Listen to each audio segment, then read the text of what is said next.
Bonjour, dans cette vidéo, je vais te parler de Saturne, qui est l'archétype planétaire, qui va être au cœur du prochain portail d'éclipse et au cœur du dispositif que nous sommes appelés à vivre ces prochains mois, ces prochaines années. Saturne, c'est une planète qui met 29 ans à faire le tour du zodiaque. Donc, tous les 29 ans, elle fait le tour du système solaire et elle vient se repositionner de notre point de vue de la Terre géocentrée à 0 degré du Bélier, qui est le point 0 du zodiaque, qui correspond au point du printemps. C'est le moment, ce point 0 du zodiaque, c'est l'étalon de l'ascendant, c'est le moment de la naissance, c'est le moment d'un renouveau, d'un nouveau système, d'une nouvelle ère, d'un nouveau paradigme. C'est le point clé qui vient nous parler de la naissance, d'un renouveau. Saturne, j'ai envie de commencer à vous parler du mythe qui en parle le plus. Donc, c'est dans la Théogonie et il est connu dedans sous le nom de Chronos, qui est son homologue grec. Et c'est un mythe qui est fondateur, qui est absolument passionnant pour comprendre plein de choses, à la fois des forces cosmiques, des forces, des lois physiques, des grandes dynamiques du vivant, et qui en même temps, en fractal, vont s'appliquer à nous, à notre niveau individuel et collectif, et au niveau de l'individu, tout ce qui est psychique, spirituel, et au niveau collectif, tout ce qui est systématisation, création de systèmes. Saturne, c'est cette force de conservation, force de structuration, qui vient démarrer les systèmes et ensuite tenter de les conserver. Le mythe de la Théogonie, il est assez court en termes de vers, parce que c'est écrit en vers, mais en revanche, il est extrêmement dense dans toutes les informations qu'il recèle.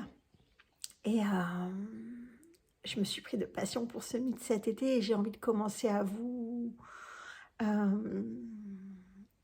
conter ce que j'en capte, comment je l'interprète et comment il me semble vraiment utile pour nous, pour ces temps à venir. Saturne, il est positionné à côté de Neptune en ce moment et il est en train d'osciller à la porte entre le Poisson et le Bélier. Vous savez que les planètes font des rétrogradations, donc c'est des mouvements apparents depuis le point de vue de la Terre, où on les voit avancer et elles reculent et elles avancent comme ça. Et en fait, c'est comme si elles faisaient des petites spires et que c'est leur mouvement pour avancer dans le système solaire depuis notre point de vue terrestre. Donc, Saturne et Neptune, elles sont passées en même temps, quasiment en même temps, à quelques mois après en Bélier. Elles vont retourner quasiment en même temps en Poisson et début 2026, elles vont franchir la porte du Bélier pour de bon, depuis l'endroit du nouveau cycle, c'est-à-dire pour un nouveau cycle de 29 ans pour Saturne et de 165 ans pour Neptune. Donc vous voyez, on est dans des grands cycles. Et ce qu'il y a de particulièrement frappant de mon point de vue, je vous en ai déjà parlé de nombreuses fois, mais je vais continuer parce que ça me semble un des indicateurs les plus pertinents pour comprendre au niveau archétypal ce qu'on est en train de vivre comme grande influence en fait qui nous anime, qui nous mobilise, qui nous font bouger, qui nous transforment. Et donc là, pour les éclipses, c'est les moments qui nous donnent les indicateurs de quels archétypes s'animent. Donc s'animent au niveau macro, méga, méta, mais aussi au niveau interne, au niveau micro, au niveau infra. Donc ça fait quelques années que je suis très stimulée par les éclipses, où je reçois beaucoup d'informations sur le sens qu'elles ont, des informations immémoriel que j'ai l'impression de retrouver et que je connaissais depuis toujours. Et particulièrement depuis l'année dernière, les éclipses. Donc les éclipses, les portails d'éclipses, c'est 2 fois par an. C'est 1, 2 ou 3 éclipses qui se suivent et qui vont aller faire un portail pendant le temps qu'elles se déroulent, où il y a des informations très précises qui sont données lors de ce portail par les configurations astrologiques, les mandalas qu'on voit dans le zodiaque, avec les différents positionnements des planètes, les aspects entre elles. Elle nous raconte une histoire et ce que je capte, c'est qu'elle nous indique à chaque fois un archétype qui est particulièrement actif pour ce portail d'éclipse au niveau des sociétés, au niveau de la Terre et au niveau, nous, humains, spirituels, de notre construction et de notre évolution. Au printemps 2024, c'était Chiron qui s'est activé. Chiron qui est... Chiron, son nom vient de la main, j'en ai beaucoup parlé, et c'est l'instructeur des héros. C'est lui, c'est un centaure c'est un dieu qui est dans un corps de centaure et qui va aller se dévouer aux humains. Et son rôle principal, c'est d'être l'instructeur des héros. Il vient apprendre à tous les héros de la mythologie grecque, il les forme en fait pour qu'ils puissent ensuite aller faire leur épopée héroïque en étant chacun unique. Et donc, il vient nous apprendre à nous reconnaître dans notre unicité, dans notre mouvement singulier, oser le vivre et ensuite accomplir tout le parcours pour revenir offrir ce qu'on est après notre épopée au collectif. Et il vient nous indiquer vraiment, Chiron, vis ta propre vie. Et ne te trompe pas, ne va pas vivre le mouvement du voisin, ni vivre pour le voisin. Pas vivre ce que toi, la parcelle du créateur que tu es, la créature et créateur que tu es simultanément, requiert que tu vives ta vie. Ça, c'est le message de Chiron.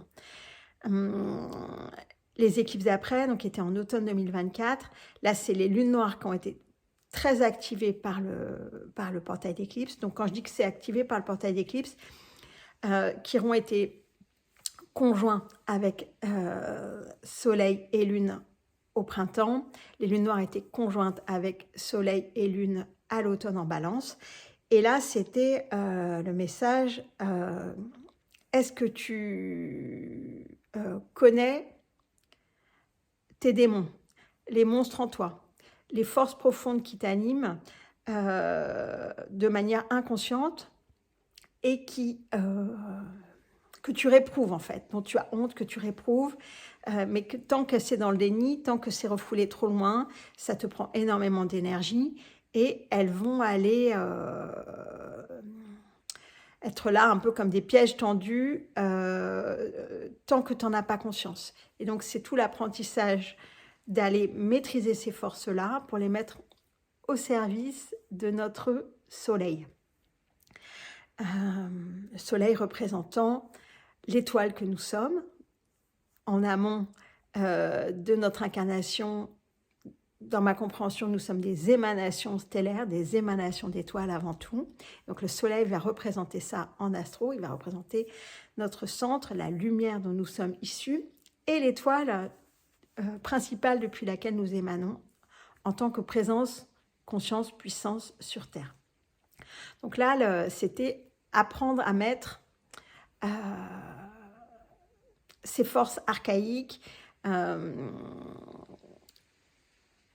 les maîtriser pour ne pas les subir, comprendre les mensonges qu'elles disent et ne pas y croire, et petit à petit choisir de sublimer en fait ces pulsions archaïques, maléfiques, de manière à ne pas leur obéir et ne pas leur donner d'énergie, mais qu'elles, au contraire, soient de l'énergie disponible pour notre œuvre spirituelle évolutive. Le portail d'éclipse suivant, donc qui était ce printemps dernier, c'était Neptune qui a été activé. qui est passé le jour de l'éclipse, il est passé lui-même par ce point 0, du 0 degré du Bélier. Neptune, c'est une des planètes transpersonnelles qui est très loin dans le système solaire et donc qui représente tout ce qui est notre imaginaire, notre imaginal, notre imagination, nos mythes profonds, nos croyances, nos illusions, nos récits. Et là, c'était renouveler la vision. Renouveler la vision à la fois individuelle et collective. Renouveler notre manière de nous représenter le monde, de nous représenter ce que nous sommes et comment le vivre ensemble. C'est une planète transpersonnelle donc qui s'intéresse au-delà de l'individu, au collectif humain, aux grandes mouvements davantage générationnels.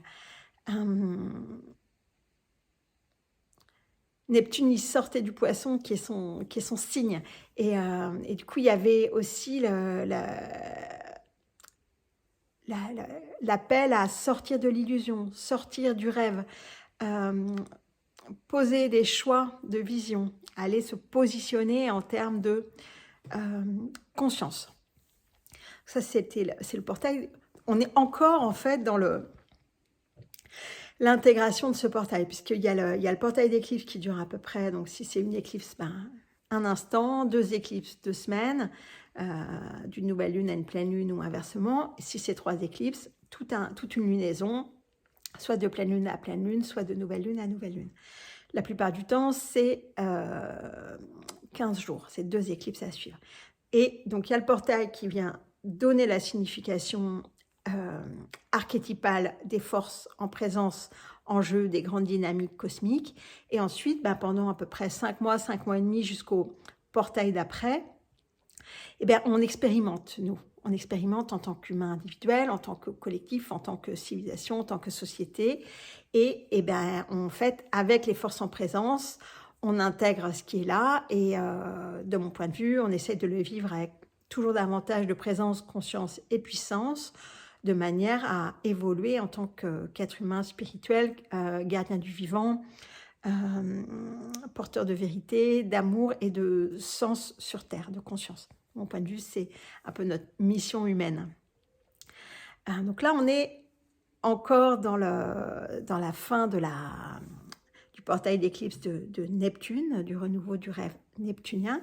Et pour l'automne, on va passer à une autre phase où Saturne vient se mettre au centre du portail d'éclipse. Donc, en même temps, il est conjoint à Neptune, mais c'est lui qui vient, cette fois, se mettre au premier plan et donc qui va signifier tout le renouvellement de nos systèmes à tout niveau.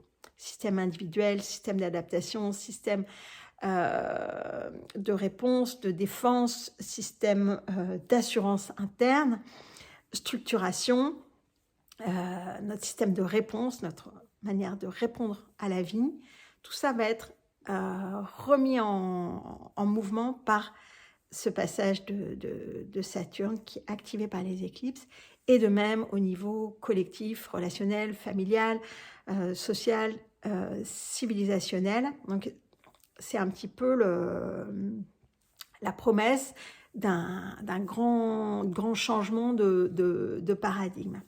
C'est pour ça que j'ai vraiment à cœur de vous parler de mes compréhensions concernant Saturne, pour soutenir le fait que ça se passe le mieux possible et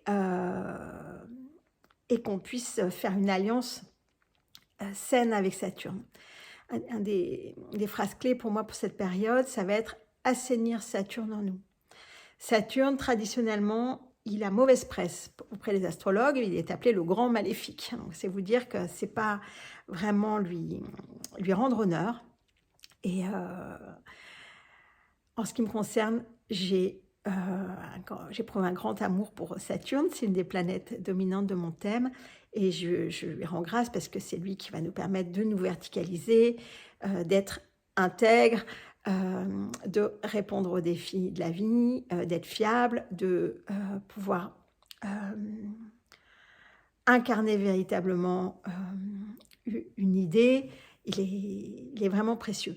Donc j'ai envie de lui rendre tous ses honneurs et de vous partager comment vivre au mieux Saturne. Parce qu'un Saturne qui va pas bien, ben, ça va être le juge interne, ça va être la culpabilité, ça va être potentiellement de la fermeture, des empêchements, des résistances, du sabotage.